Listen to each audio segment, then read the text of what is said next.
вашето време. Господин Никовски, денеска главната вест е новиот обид на меѓународната заедница сепак да се надмине политичката криза. Овој пат обид ќе направат во Виена во петок. Како првично гледате, дали има шанси политичките лидери да го возобноват диалогот и на некаков начин да излеземе од оваа криза во која се подлабоко тонеме? Мислам дека тој исчекор беше очекуван. Знаете, меѓународната заедница се вклучува секогаш во дадената ситуација таква каква што е, позитивна и негативна, средена или несредена, и ова беше сосем очекувано и мисля, че дека главниот напор ќе биде сега да се убеди опозицијата да оди на избори.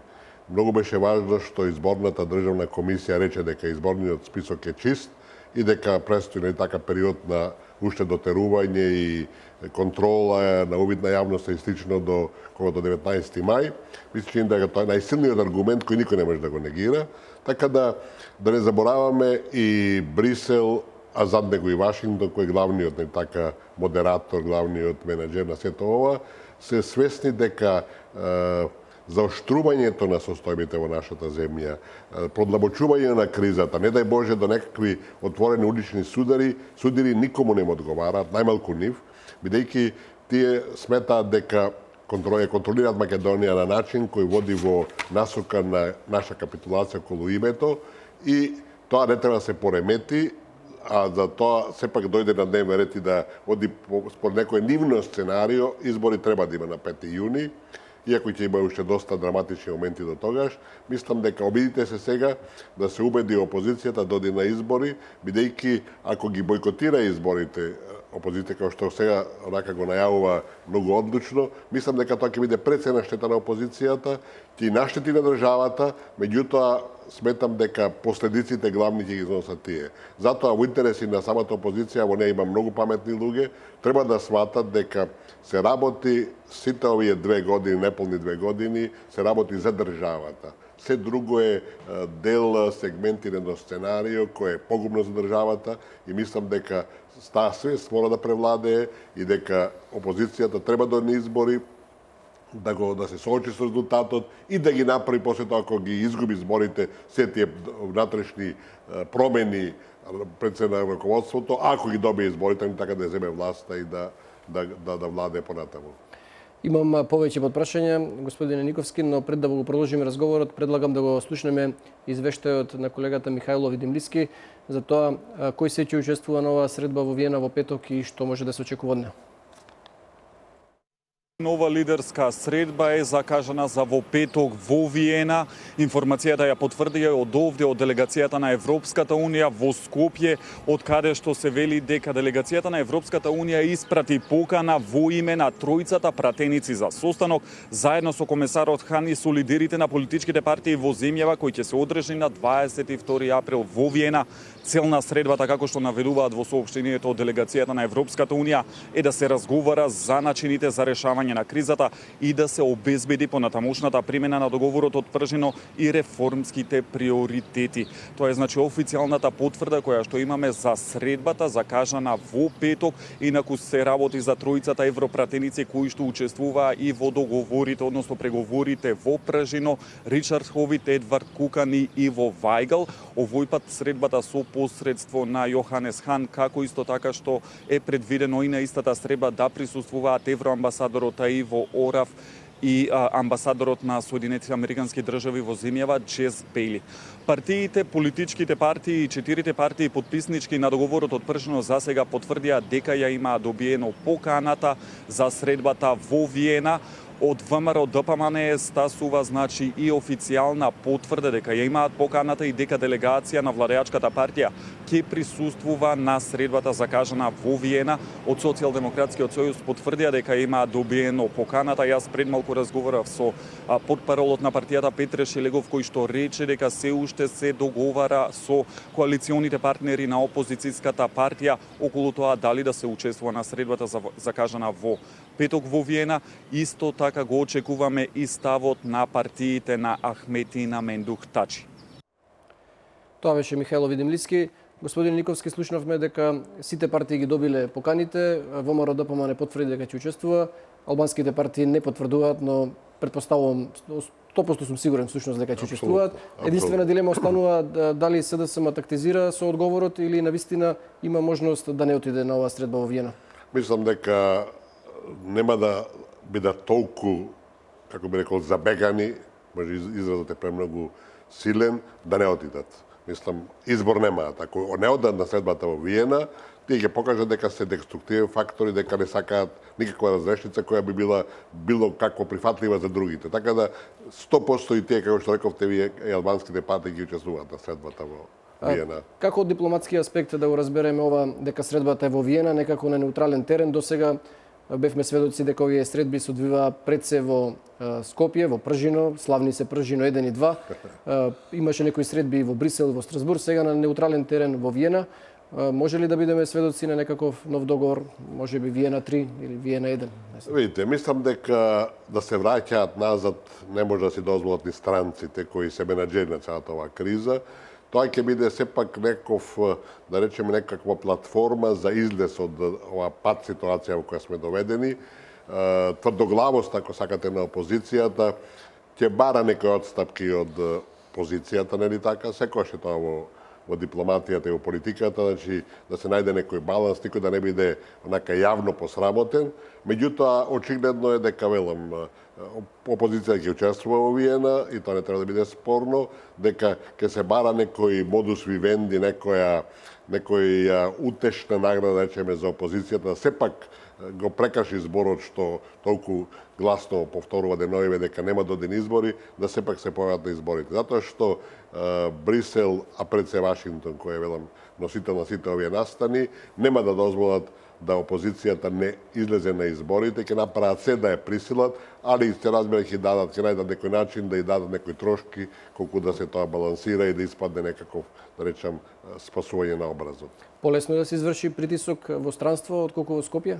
Последната средба на Хан беше во Скопје на 15 јануари, заврши без успех тогаш. Видите, и сами рековте дека имаше средби и во Брисел, така да не е ова прв пат. Сега се бара некое решение на неутрален терен, веројатно се плашат од притисокот кој е во земјата, од медиумите, од и настаните кои овие денови се прават. Видовте вандализам на капијата, триумфална, победничка и слично, така да веројатно бегаат од да не се подгреваат дополнително тези. Така да нема дополнителни елементи кои ќе деконцентрираат, кои ќе го вртат вниманието, кои ќе дојдат тамо, знаат дека се на туѓ терен и така, секогаш е потешко да се игра на туѓ терен, дека тамо се препуштени сами на себе, некои влијанија странични кои може да бидат негативни, кај нас е многу често негативни, така да, велам, дури е добро што не е во Скопје и да тамо во една поспира атмосфера се слегнат страстите, се сватат некои работи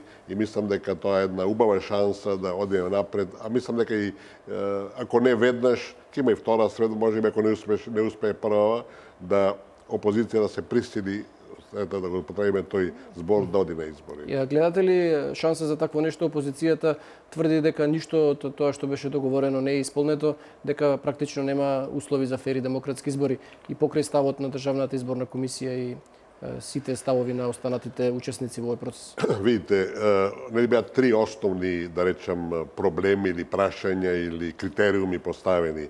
Едниот беше изборниот список. Ние сега имаме јасен став на изборната комисија дека тој чист. И тоа ми се чини целата збрка и целата, да речам, непотребна галама која се покрена околу списокот беше измислена, затоа што, како што гледате на крајот, се тресеше гората, се роди глувче, ништо не е променето, значи тој список е таков, во него сигурно има недостатоци, меѓутоа тие не се оние што би биле носители на некои проблеми. Ние немаме ни еден случај да кажат лицето Трајче, Петре, Ѓоко, два пати гласаше. Нема таков случај. Значи, такви, оно што беше главната инсинуација дека има дуплирање, измислени име и така. Тоа стана познато. Фантом е најубавиот збор, се покажа као неточна. Вториот беше изборниот, овој беше медиумите, законот за медиумите. Сите знаеме дека пред година и нешто беше донесен нов закон, милион евра потроши Европската комисија. Сите рекоа дека е добар. Сега од истиот тој закон прават некаков проблем, некаква, не знам, замислена, измислена де факто измислена работа, што никому не му служи на чест, и на крај после сите оние со белгијанчето глупости, да речем, се некој рекоа дека тоа не е актуелно, а третото што се цело време повторува за одвојувањето државата од партијата, тоа слушајте, тоа е процес кој трае 20 години. Па нема држава каде партијата не е поврзана со државата. Во Соединените американски држави, после победата на председателски избори на новата партија, која до сега беше нели едната, доаѓа другата, само во централната администрација во Вашингтон се менуваат 20.000 луѓе. Значи, новата партија ги фрла на улица, така речеме фигуративно, и 20.000 нови функционери доаѓаат. Што е тоа? Партијата е поврзана со државата, али затоа пак партијата одговара пред народот, дали ги заврши работите или не ги заврши работите. А дека има злоупотреба таа линија, тоа е факт. И кај нас и веројатно во целиот свет, и тоа е процес кој трае. Значи, да сме живи и здрави, да има избори на 5 јуни, да се види кој е победник, да се направи нова влада, да дај Господи што посилна таа влада, не биде слаба и така натака, што ми се чини, се плашува тоа се работи сега, кога не раскринка власта со бомбите, со едно, со друго, трето, со судењата, се ќе одат на намалување на рейтингот и намалување што помала победа, за да биде тешко владењето понатака. И кој ќе дојде новата власт, сите сме се веќе посвесни за тие проблеми и секој ќе води сметка да ги тие надминува. И самата партија која сегашната, ако повтори, ако добие изборите, ќе извлече навучение од се тоа што се случува и ќе води сметка за некои своји чекори, а ако дојде, мислам, опозицијата, исто така ќе прави истото. А во меѓувреме, знаете што се случува во Министерството за внатрешни работи, имаме представник на опозицијата која се обидува да го партизира Министерството по сите линии, разбирате. Така да денеска има нова ситуација поврзана со Министерството за внатрешни работи. Испратија соопштение во кое информираат дека избирачкиот список е испратен по барање на Државната изборна комисија. Секако, до комисијата, но немало подпис на министерот, бил само со подпис на заменик министерот Чавков.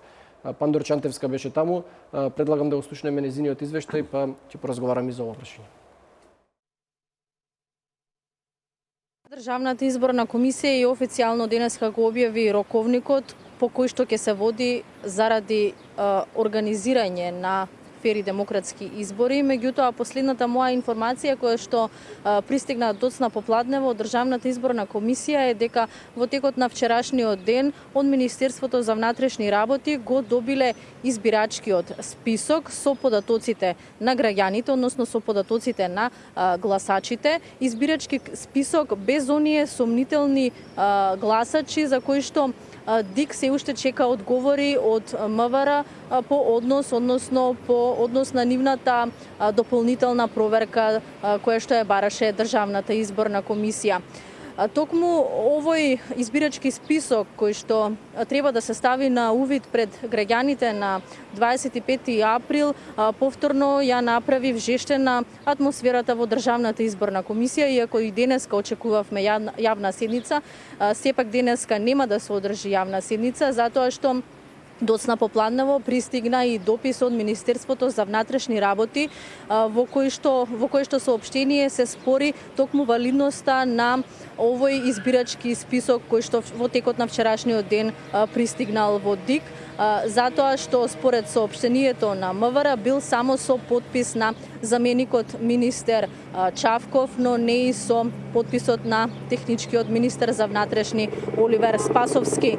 Според соопштението се вели дека со тоа грубо се крши законот за влада, односно оној закон кој што се изменуваше веднаш по Пажинскиот договор, во кој што стои дека документите имаат правно дејство ако се подпишани и од заменикот министер и од министерот, што во случајов не било така. Особено што неспорно е, цитирам, документот кој го донесува министерот, а се однесуваат на правните, финансиските и кадровските прашања поврзани со организацијата на изборите. Според соопштението се доведува во заблуда јавноста дека избирачкиот список е прочистен, а проверката се уште траела и за тоа било потребно време до целосно прочистување. Господине Никовски, како гледате нова? Министерот пред неколку дена јавно објави дека не планира ништо да подпишува, се очигледно се постапува по своите убедувања, не го подпишува избирачкиот список. Дали гледате во ова некаков обид за обструкција или пак навистина има некоја реална причина зашто министерот да не го потпише овој список? Мислам дека во информацијата која и сега ја чувме и претходно беше дадена, не е јасно прецизирано дали министерот одбил да го потпише списокот или е без негова консултација даден. Ако одбил да го потпише списокот, тоа значи се дистанцира и бойкотира, не така? А ако не му било кажано, не бил информиран, тоа веќе друга ситуација. Така да мислам, тешко е да се тоа раздели, да се појасни, али во секој случај ние го имавме пред некој ден шефот на опозицијата кој рече дека министрите нивни веќе се надвор од владата, дека од понеделник, рече, прво не беше јасно, рече дека од понеделник денеска дека веќе нема да работат нема да бидат своите работни места. Така да тој бојкот, односно тоа подкопување на пржина од сите аспекти продолжува да се покаже и докаже дека ево никакви услови не се исполнети, нема ни така речена техничка влада, нема ни нивни министри, нема избирачки список, и другото што преска кажавме.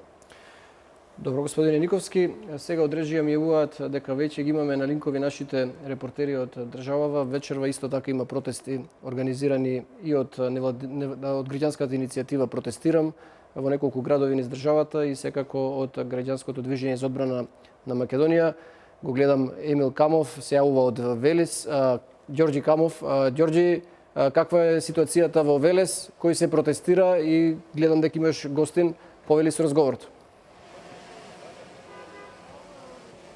Гоце, по Скопје протестите организирани од граѓанското движење за одбрана на Македонија се проширија и во останатите градови. Во моментов, како што кажа и ти, се наоѓаме во Велес, каде што пред неколку минути заврши протестот овде организиран од ГДОМ, но ние како соговорник го имаме Братислав Димитров да ни каже како помина протестот и која е пораката од ваквите протести. Господине Димитров, еве, и велешани се собраа овде, излегува на улица. Што пренесува? Која е пораката на ГДОМ од ваквите протести во другите градови? Пораките се многу прецизни и едноставни. Сите држави на светот, и минати, и од понова историја, а јас сум сигурен и некои идни ако се создаваат, тие се создаваат на неколку едноставни, базични, да не кажам банални принципи. Колку да звучи општо место и старомодно, држава се создава и се чува и се напредува со љубов, со патриотизам. Ние со ГДОМ одиме на секаде и убаво кажа нашиот колега Тони Михайловски, ние правиме собири, не правиме протести. На нашите собири се пеат песни патриотски, има хумор, има голема емоција и нашата поента како прво е да ја демистифицираме ова политичка катаклизма што ни се случува со многу валкани игри, со многу нелогични пресврти во политичките ставови, во желбите на опозицијата, во нивните скоро на 5 минути деманти. Тоа е едниот аспект. Вториот аспект е да пратиме порака дека сите сме македонци, без разлика на политичко и било какво уверување или убедување. Дека не треба да упаднеме во варијантата на меѓусебен судир, затоа што за жал, тоа е крајната цел на ова сценарио, бидејќи тие не може да добијат на регуларни нормални избори и се создава тој хаос каде што нели потоа ќе треба некоја странска интервенција и практично ние се наоѓаме во едно сценарио, режија со истите глумци кое се повторува од 2001 година. Со таа разлика што сега војната е на медиумски, пропаганден и секој друг план, осим на воен. Уште едно прашање што сигурно и нашите гледачи ќе ги интересира. ГДОМ започна и со, нели, како што велите вие, собирање и по останатите градови. Колку сте задоволен од денешниот собир еве во Велес и до кога ќе продолжи ваквиот собир? Јас сакам да истакнам, секако бројноста е најважна во едно демократско општество, затоа што на крајот кога ќе се пребројат гласовите, тие што добиваат мнозинство, добиваат мандат од народот да владеат со држава. Но јас сакам да кажам, јас тоа го знаев, не се сомневав, но јас сум навистина искрено и најпријатно изненаден од квалитетот на емоцијата што е присутна на нашите собири.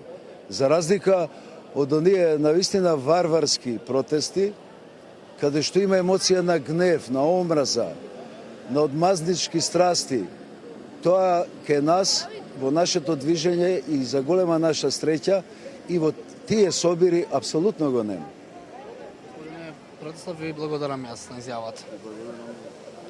Гоце, доколку имате прашања до нашиот гостин, еве повелете. Камов, јас имам прашање до тебе. Беа најавени и други протести во Велес. Дали граѓанската иницијатива Протестирам протестира и кога ќе протестира, ако не протестира? Протест имаше, траеше околу половина час овде, граѓаните почнаа да се враќаат во нивните домови, еве како што слушнавте и од нашиот соговорник, ваквите наводно собирањки ќе продолжат и во наредните денови, па и се додека не се реши ова состојба во Република Македонија на политички план. Камов, ти благодарам за твоето јавување. Сега, ако ги имаме на линија нашите колеги од Штип, предлагам да видиме како е ситуацијата таму, и таму исто така има протести најавени за одлуката на... Да, ги имаме на линија. Тоа е нашата колешка од Штипската телевизија. Повелете со извештајот каква е ситуацијата во Штип со денешните протести.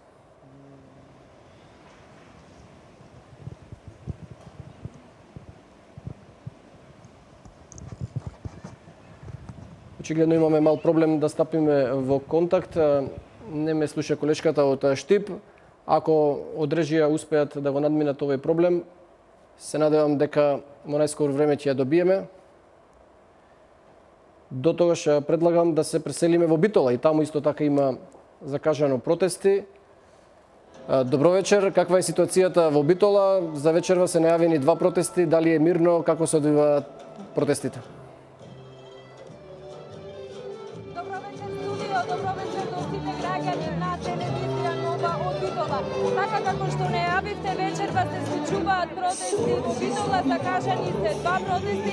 Едниот протест го организира Сдруженијето на граѓани за одбрана на Македонија. Како што можете да забележите, еве голем број на граѓани, односно голем број на битолчани вечерва се собрани тука на плоштадот Магнолија. Со цел, се разбира, излезени се на овој протестен марш против одлуката на председателот на Република Македонија Ѓорѓе Иванов за аболицијата на Зоран Заев и Зоран Берушевски. Се разбира, во секој случај да ја дадат својата поддршка за изборите на 5 јуни. Јас морам да кажам дека бројот на граѓани кои што вечерва ја даваат поддршката тука од минута во минута е се поголем.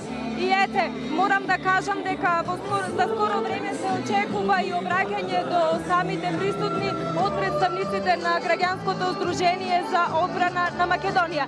Како што кажав, граѓаните се собираат тука на плоштадот Магнолија. На вистина уште еднаш ке повторам дека голем број на битолчани излегоа да ја дадат својата поддршка, а освен тука најавено е дека овој протестен марш ќе продолжи по широк сокак до пред Комитетот на Социјалдемократскиот Сојуз на Република Македонија. Морам да кажам дека ситуацијата барем во овој момент тука на плоштадот Магнолија е мирна. Еве со мене се наоѓаат и голем број на граѓани, ете како што можете да забележите, тие пеат македонски песни и во своите раце го држат знамето на Република Македонија. Добро вечер и за вас, гледам дека има убаво расположение. Зошто вечерва сте вие тука на плоштадот Магнолија? Вечерва сме излезени на плоштадот за да му дадеме поддршка на нашата влада, на нашиот сакан премиер Груевски и целата влада, затоа што ние сме мирен народ, ние не сакаме насилства, сакаме да покажеме дека на мирен и праведен начин може да се дојде до победа. Сакаат избори, еве избори. Нека победи кој е подобар, кој повеќе народот го сака и го поштува.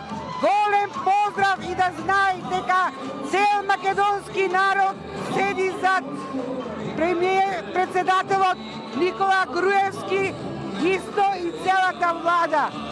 Така, студио на вистина Битолчани, уште еднаш ќе кажам дека во голем број вечерва излегоа на площадот Магнолија, се разбира да дадат својата поддршка за изборите кои што се закажани на 5 јуни, но од друга страна, како што кажав, Битолчани пред се вечерва се тука против одлуката на председателот на Република Македонија Ѓорѓе Иванов, се разбира за аболиција на Зоран Заев и Зоран Верушевски, како што можете да забележите, атмосферата на площадот Магнолија е мирна. Еве се наоѓам во друштво на уште еден битолчанец. Добро вечер и за вас, зошто вие сте излезени вечерва тука? Па ние сме излезени да го сачуваме оно што го створиле нашите прадедовци, дедовци, татковци. Па и ние да има да оставиме нешто на нашите деца, внуци, парапнуци и се генерации што идат наред. Од ова зло што ни го наносе опозицијата, значи не уназаде не за 20-25 години, него за некаде може за 50 или 60 години уназад. Така, студио на вистина е гласно и весело вечерва на площадот Македонија, како што имавте можност да слушнете и од самите граѓани. Тие пред се тука се бидејќи сакаат конечно да имаме мир во Македонија. Повторно ќе кажам дека освен тука на площадот Магнолија, сите овие граѓани по својот протестен марш преку площадот Магнолија, односно од Магнолија преку Широксока ќе се упатат и пред кабинетот на Социјалдемократскиот сојуз на Македонија.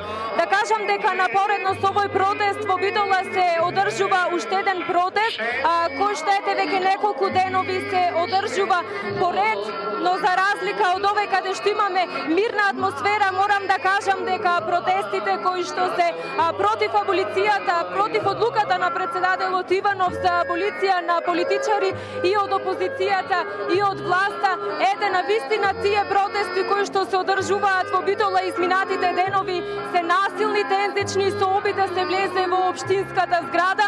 По-конкретно ќе кажам за вчерашните протести кои што се одржаа во Битола, на вистина завршија со големи последици, односно со искршени прозорци, со оштетување на фасадата на општинската зграда во Битола, а се разбира резултатите, односно тоа беше видно денеска утринските часови после протестот, каде што на вистина пред самиот објект на општинската зграда во Битола имаше неред и нечистотија. Ние остануваме и понатаму на терен да ги проследиме протестите. Студио, доколку имате некои прашања, повелете. Благодарам за овој исцрпен извештај. Доколку има потреба, ве очекуваме повторно да се вклучите секако да видиме како ќе се развива ситуацијата. Се надевам дека ќе остане вака весело, дека ќе остане весело и нема да има никакви проблеми, никакви тензити. Благодарам за сега. Сега да направиме уште еден обид да видиме како и во Штип, пред да го продолжиме разговорот господин Никовски. Да, ја гледам повторно колешката Билјана Апостолова. Билјана, ако ме слушаш, повелете со разговорот како помина денешниот собир на граѓаните, граѓанското движење за одбрана на Македонија. Ме слушате ли вие? Ние слушаме, не знам дали Билјана не слуша. Билјана, ако не слушаш, повелете со разговорот со твојот гостин.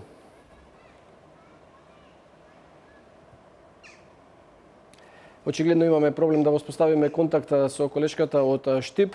Да кажам дека го очекуваме и нашиот репортер Емил Десподов, кој ги следи протестите во Скопје. Во Скопје протестира граѓанската иницијатива Протестирам.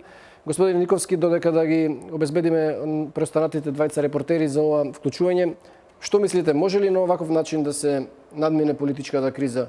Може ли со собири, со протести, со улична демократија да се најде некакво решение на оваа ситуација? И да самиот повик улица да ги решава проблемите е криминал. Тоа е повик за граѓанска војна. Истото тоа значи кога се бара да го повториме украинското сценарио. Знаете што се зборува често за тоа украинско. Знаете што се случи во Украина, земјата е подена, земјата не функционира, земјата пропаѓа. А некој да повикува на такво нешто, значи и мисли крајна Македонија, нема друго објаснување. Сите овие настани, разбирате, покажуваат само очај во раководството на една сериозна политичка партија, која сака да го докаже недоказливото, да го постигне оно што не може да се постигне и да ги заобиколи изборите. Најжалосно е што цело време и тие се повикуваат на народот. Меѓутоа треба да кажат дека тие рачунаат на еден помал дел од народот, на едно малцинство. Затоа што ако навистина народот е на нивна страна, треба да се на избори. И тоа е релевантно, легитимно и никој не може да го оспори. Меѓутоа, избегавањето на изборите, одењето на улица, повикувањето на такви сценарија и на граѓанска војна де факто, тоа е нешто што е неспојиво со демократијата, тоа е спротивно и далеко од интересите на оваа земја и води во неповрат и мислам дека тоа народот треба све повеќе и повеќе да го сваќа и да зазема права страна, бидејќи никој не е идеален, секој има грешки и не е спорно дека власта си правеше своји грешки кои претпоставам дека нема да ги повторува ако биде повторно избрана, меѓутоа во целина треба да се води сметка и да се поаѓа пред од интереси на државата и на народот, а после тоа да се калкулираат и лични, ако сакате, и партиски интереси. Кај нас, за жал, кај добар дел на политичките субјекти е сосема спротивно. Се поаѓа само тесните партиски лични интереси, државата и народот не се есапат. Денеска стигна информација и дека во петок ќе протестира и УЧК, скратено. Според информацијата што ја објавија дел од медиумите, се вели дека во 14 часот во Скопје е закажан протест кој е поддржан од Сдруженијето на поранешни политички затвореници, прогонети албанци во Македонија, од Организацијата на воени ветерани на Ослободителната народна армија, од граѓанското општество, од Движењето за реформи на ДП и од Националната демократска преродба. Ги повикуваме сите албанци кои се спротивставуваат ново владење, кои се чувствуваат слободни, незаробени, невладини организации, независни интелектуалци, политички партии, сите граѓани кои ја сакаат слободата, да му се приклучат на овој масовен протест, за да му кажеме стоп на овој систем. Ова, господин Никовски, може дополнително да искомпликува целата работа, доколку и етничкиот елемент се вмеша во целата криза. Знаеме дека тука сме многу кревки и дека лесно може ситуацијата да излезе од контрола. Верувате ли дека може да дојде до некаква посериозна ескалација? Тоа е една сериозна закана и знаете, тоа фактички не враќа на 2001 година. На сите овие голготи што ги поминавме од целосно независна Македонија до денес, 2001 година беше врвот. Ова е некаква финализација на сите тие сценарија и планови на на главната единствената светска суперсила, која го води целиот овој процес и го менажира, да Македонија биде прекрстена, нали така, да македонскиот народ биде избришен и после тоа да се види што ќе биде со оваа држава, зашто да не забораваме дека ако нема македонци, а тоа е целта со прекрстување на државата и на народот, ова држава не е потребна. Значи, тоа сценарија кој се спроведува веќе 25 години од независноста целоса на Македонија, сега го доживува дадено финале. И тоа финале е да дефинитивно се фрли земјата на колена, веќе фрле на колена, само дефинитивно да се стави нож на грлото, за да прифати прекрстување. И овие појави, разбирате, вклучувањето на меѓуетничките односи во агендата на ставање на маса, само значи докомплицирање на ситуацијата, меѓутоа, следејќи го целиот тој развој последниве година и пол, скоро две, мислам дека тоа нема да се дозволи, затоа што не беше дозволено ни за време на договорот од 2 јуни, ни за време на протоколот од Пржино, да меѓуетничките проблеми влезат. Била дел од пакетот. Била дел од пакетот. Тоа знаете дека и Тачи и Ахмети посебно жестоко го бара, меѓутоа кога видоа дека тоа не може да помине, тие се повлекоа. Очигледно режисерот на целата представа смета дека сега имаат поважна цел по Добро, за сега немаат некакви етички барања. Приоритет да се заврши проблемот со името, да се тоа избрише од дневен ред, да се тргне од дневен ред и после тоа ќе нешто ќе прави понатака. Се друго ќе следи, бидејќи кога ќе прекрсти државата, кога ќе го раздебитите народот, веќе е сосема нова ситуација. Имаше разговори денеска на Коцијас со медијаторот Нимиц за нив малку подоцна. Сега да направиме уште еден трет обид да се слушнеме со колешката Билјана Апостолова од Штип. Билјана, доколку ме слушаш, како помина протестите Народниот собир во Штип оваа вечер?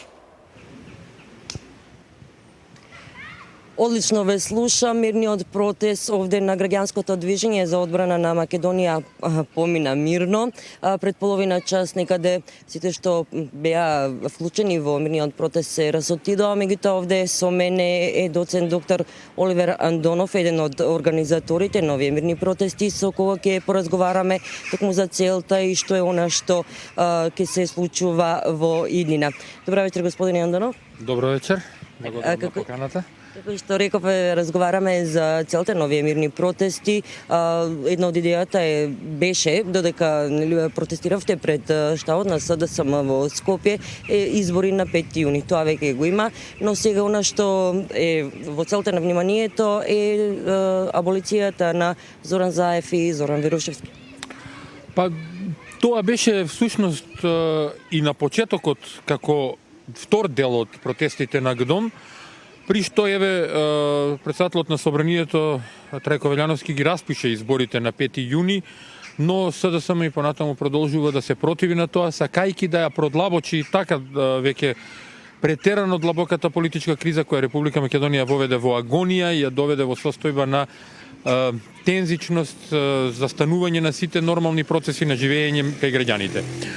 Како вториот дел од тоа што Дом го побара беше и одлуката на председателот Иванов за аболиција на сите вклучени во аферата со прислушкувањето, односно со аферата Пуч, при што ГДОМ застана јасно на една позиција во која тврдиме дека не сме сите исти. Не се сите криминалци, како што е тоа Зоран Заев, обидот за уривање на Република Македонија, обидот за уривање на институциите на државата, оној негативен набој кој го направија кон граѓаните и се обидоа да играат на тривијални работи кај луѓето, да побудуваат омраза, негативна енергија, насилство кое можевме да го видиме во изминатите денови по улиците во Скопје, во Битола, а што всушност само укажува на тоа дека ГДОМ не е исто што и Зоран Заев и СДСМ и оние луѓето од Протестирам, каде што еден дел од нив се всушност хулигани, насилници и аболицијата на председателот Иванов не може сите да не стави во исти кош, не може да бидеме сите исто. Зоран Заев е веќе повеќе пати аболициран, јас на говорот во Скопје напоменав, веројатно средното име ќе му биде аболициран Заев, а исто така и Зоран Верушевски, кој веќе подолго време спроведува непријателска дејност против Република Македонија и пред се граѓаните на Република Македонија не смеат и не можат повеќе тоа да го толерираат. Вечерва ГДОМ беше во Штип и во Битола. Какви се вашите планови за наредните денови и какви се вашите проценки што она што ќе се случува до 5 јуни? Значи, покрај тоа што знаеме дека на 5 јуни ќе има избори, односно распишани се изборите, иако СДСМ, како што кажав, се противи на нив, веројатно единствено поради силната желба за продлабочување на кризата и во основа неподготвеноста да се представи пред граѓаните на Република Македонија од интерес на Република Македонија, туку сака на еден ваков негативистички начин да дојде на власт, уривајќи ја државата. Ние, како ГДОМ, планираме утре повеќе активности, меѓу другите и исто така митинг односно собир на граѓаните во Прилеп, но она што ќе се случува до 5 јуни ќе зависи во многу, за жал, од влијанијата кои ги остваруваат некои странски амбасади во Република Македонија и се обидуваат на некој начин да им помогнат на СДСМ во остварувањето, да не се лажеме, не на интересите на Република Македонија, дури ни на интересите на СДСМ, туку во остварувањето на сопствените интереси кои се многу поголеми. Во една прилика поранешниот премиер Груевски, лидерот на ВМРО-ДПМН, го напомена тоа уште кога почна аферата пред година и половина на Заев и му кажа дека не знае веројатно во што е влезен, и тоа само покажува колкав е капацитетот на лидерот на СДСМ кој така лесно од крајно себични причини влегува во една крупна игра во која нити самиот не знае како ќе заврши. Од тој аспект можеме да очекуваме многу турбуленции во наредниот период, но јас искрено се надевам дека ќе одиме на 5 јуни на избори и ги повикувам граѓаните на Република Македонија на 5 јуни да го дадат гласот за политичката опција за која сметаат дека во иднина ќе ја изведе Македонија и понатаму во развој, во просперитет во обнова на Република Македонија како наша заедничка држава. Тоа што некои немаат програми и настапуваат без програми, се обидуваат да не одат на избори, воопшто не е оправдание да нема нормално одржување на демократски фер парламентарни избори. И имате поддршката од народот. Овде во Штипо имаше некаде околу 2.500 граѓани собрани на мирниот протест денеска. Кои се сите оние кои што ги поддржуваат протестите, мирните протести од ваша страна?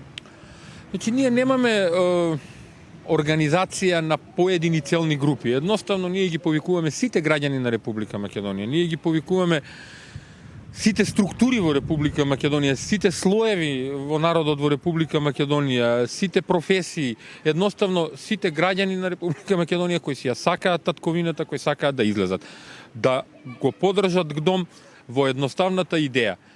Одиме на избори на 5 јуни, секој нека гласа според своето убедување и политичка оценка, но да тоа биде фер, демократски, за напредок на Република Македонија. Ние не сме сите исти, не сме криминалци во Република Македонија. Има криминалци, но тие не се во редовите на ГДОМ, не се граѓаните на Република Македонија криминалци, не можеме да ги генерализираме.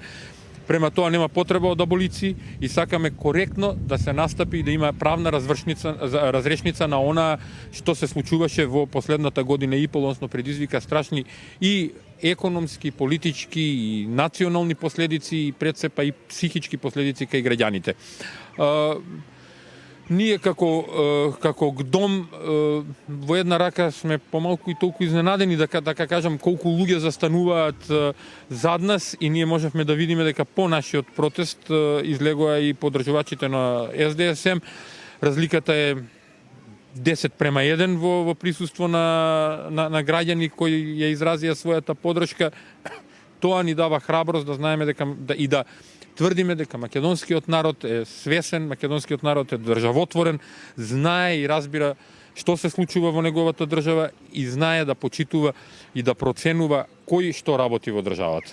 Ви благодарам, господине Анданов. Ова беше вклучување од Штип во вестите на ТВ Нова. Студио има прашања или? Не, Билјана, ти благодарам за твоето јавување и за разговорот со господинот Андонов. А сега се селиме на Скопскиот плоштад, таму е колегата Емил Десподов, тој го следи протестот на граѓанската иницијатива Протестирам. Емил, каква е ситуацијата таму, дали е мирно, каде се беа граѓаните досега и каков е планот за ова вечер? Токму така, Гоце, добро вечер. Веќе пети ден демонстрантите го блокираат главниот град овде во Република Македонија. Протестот започна како и секој ден во 18 часот пред специјалното јавно обвинителство, од каде демонстрантите се упатија кон собранието на Република Македонија. Таму се задржаа неколку моменти додека се редеа говорници на бината кои што го подгреваат атмосферата за демонстрантите. Од собрание демонстрантите се упатија кон плоштадот Македонија, но пред тоа поминаа под Триумфалната порта, која повторно настрада со неколку јајца и кесиња боја фрлени кон неа. Моментално, како што може да видите позади мене, демонстрантите се наоѓаат на плоштадот Македонија, од каде се упатуваат кон владата на Република Македонија. Екипата на телевизија Нова останува да ги следи случувањата овде во главниот град, доколку има некои нови случувања, веднаш ќе побараме повторно вклучување. Студио. Да, има секако те очекуваме со нови јавувања за тоа како ќе се одвива овој протест. За сега ти благодарам. Господин Никовски, ги видовме јавувањата од нашите колеги. Очигледно, заедно се согласуваат, сите се против аболицијата на господинот Иванов, на председателот Ѓорѓе Иванов, и политичките партии, и овие здруженија што протестираат, и меѓународната заедница. Како гледате на таа одлука? Има ли шанси да биде повлечена како што побараа некој од председателот? И сите овие барања се оправдани, а беше оправдано и тоа што го направи председателот. Да бидеме потполно прецизни и јасни, председателот е главниот шеф од таткото на нацијата и тој носи она финална одговорност. Држава пропаѓа, држава е со една нога во еден длабок амбис, разбирате. Се случуваат работи кои се неприфатливи, кои не може се толерираат. И ми чини дека потегот кој го направи беше апсолутно оправдан да се спречат тие негативни тенденции и како што и самиот рече, криминалите не се амнестираат целосно, само се одлага начинот и времето кога тоа ќе се истражува. Секој што направил грешки, што нешто злоупотребил, ќе треба да одговара за тоа. Меѓутоа, не сме се дозволи сега во предизборието, кога треба да бидат сите политички сили равноправни во периодот и во во периодот на кампањи да не се злоупотребува специјалното јавно обвинителство. Тоа обвинителство до сега со целосна материјална одговорност тврдам дека се однесува политички. Тоа беше еден од аргументите на председателот. Мислам, и тоа апсолутно оправдано. Ќе ви дадам пример, да одиме на почетокот со нивната прва појавување околу Титаник и слично. Да земе последната нивна пресконференција каде беа наредени сите амбасадори и дипломати во првиот ред. Што значи тоа?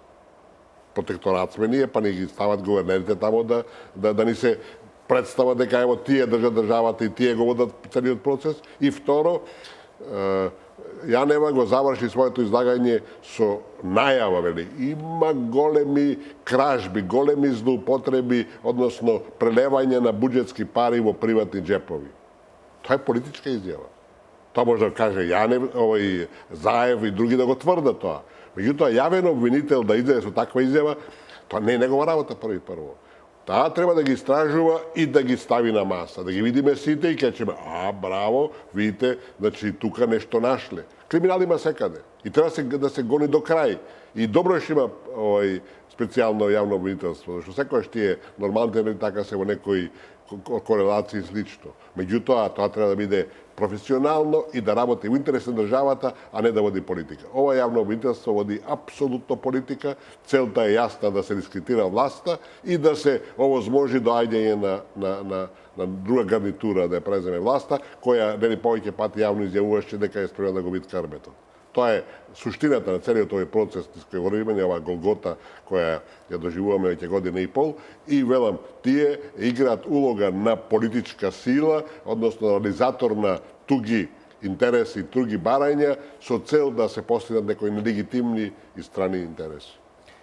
Да се надеваме дека петочната средба во Виена ќе донесе некаков напредок и дека ситуацијата сепак ќе влезе во некаков институционален колосек и дека ќе излеземе од оваа длабока политичка криза. Господине Никовски, да го искористиме вашето присуство и за еден краток коментар околу средбата на грчкиот шеф на дипломатијата Коцијас и медијаторот Нимиц. Тие се видоа во Луксембург. Нема некои детали за тоа што точно се разговарало. Единствено беше објавено дека меѓусебно се брифирале за тоа докаде е процесот.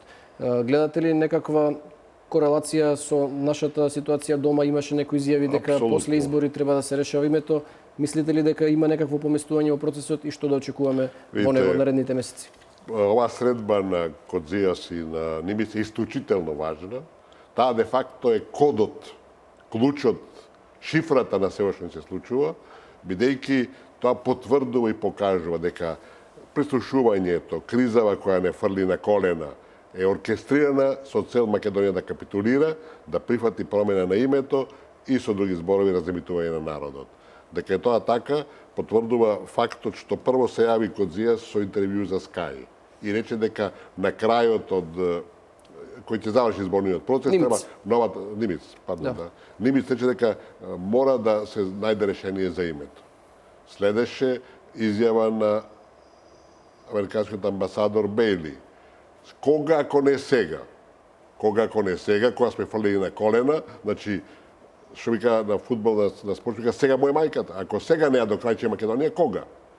И доаѓа сега оваа средба која го закружува целиот процес и од друга страна мора да се констатира дека ова е прв пат да и Грција е под притисок да излезе со решение.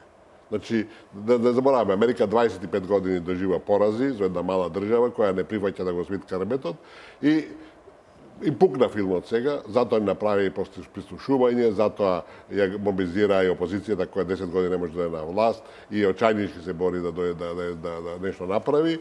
И сега, велам, Грција е под притисок да ја прифати американската формула за решавање на проблемот, а меѓу нив и Грција разликата е само, да речеме, временска. И тука е најголемата опасност што и Заев пред некој ден на интервјуто кај вас ли беше на 24 кај ли беше, рече дека решение за името има, име за дворешна употреба. Тоа е американската формула, додека Грција сака ерга омне, сака истовремено да прекасти ке нас дома, да ние смениме устав и све што е надвор од умот и да не окупираат, тоа не може да го постигнат. Али името за надворешна употреба е тешка измама, која тоа се кукавички јајца подметнати, разбирате, затоа што ако ние, знаете што е разликата? Ние референцата од Обединените нации поранешна со мало П, Југословенска со мало Ја, значи не е ново име, значи не е нова деноминација на државата, и Република Македонија со големи букви, не ја прифативме никогаш и нас никогаш не обврзуваш. Тие ни изборуваат поранешна Југословенска република. Да, во договорите стои прва страна и втора страна. Така не договорите. Да. Сега Македонија нема подпишано. Не во времената спогодба со Грција. Не само тоа, него нема подпишано никаков документ, ни нота, ни било што со кое ја прифаќа и ја официализира тоа прекрстување. Разбирате? Значи тоа нас не обврзува. А нас не може да не прекрстат без наша согласност. И што е сега играта? Значи да се најде Божем Кјавиќ, ќе ве спасиме од референцата, која веќе 95% од светот не ја користи, разбирате? Да не спасиме од неа, али со ваша согласност ќе ви дадеме име за надвор. Со наша согласност, што врзува. А што значи тоа? Добро, целта е веројатно да не внесат во НАТО, тоа е стратегиски интереси на државата и на покрај другото е тоа, да се реши тоа прави. Меѓутоа, што е опасноста за нас? Значи, ако ние прифатиме таква глупост, разбирате, тоа е ординарна историска грешка би била. Тоа значи дека за година-две ќе биде ерга омнес. Ако ние се согласиме за светот да бидеме северна, лева, десна, јужна, средна, горна Македонија, не можеш да имаш после ти пасоши во кои ќе пишува Република Македонија. Во компјутерите нема да го има Република Македонија. Не можеш да имаш репрезентација на која ќе пишува Република Македонија. Разбирате? Се ќе се менува од корен во тоа ново име што сме го прифатиле, иако не за година, за две ќе се менува и уставот, бидејќи царински документи и смеќе стока во странство. Дали ние за дома сме Република Македонија со таа американска подла замисла, разбирате.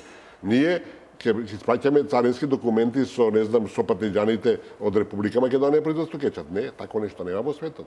Во светот е Северна Република. Ако го пишуваме ние Северна Република, ако ги смениме пасошите во Северна или Горна или било каква Република Македонија, ние кршиме уставот, значи мораме да го кршиме уставот. И со една подла игра, разбирате, една подла измама, ние ќе се прекастуваме секојдневно самите себе, што не големата катастрофа. Така да на гледачите и на народ мора да му се објасни. Нема име за надвор. Има име, или имаш име или немаш име. Не може да бидеме са ние овдека Гоце и Ристо, ако изгледаме надвор сме Трајчи и Петар. Не може. Или сме или не сме. Имаме ли достоинство или немаме достоинство. Така да таа игра е се американската формула, која сака да ја наметат. Грција е под тежок притисок да го прифати тоа. Тоа не се прифаќа во Грција за среќа и не може да помине, али иначе велам, играта американска и Грција се е под тежок притисок и она ќе биде ќе на крај некој веројатно искри од следбава меѓу Кодзијас и Нимиц. Да, обично следниот ден. Следниот ден и некаде понатака ќе испадне дека Америка инсистира дека сега е моментот да се прекрсти Македонија која е фрлена на колена, а ако не терат нашите божемни пријатели американци сега да го решиме проблемот, тоа е само се игри, тоа се манипулации и тоа се, како да речам, залажување да не фрлат во бездната, а да ние не бидеме свесни.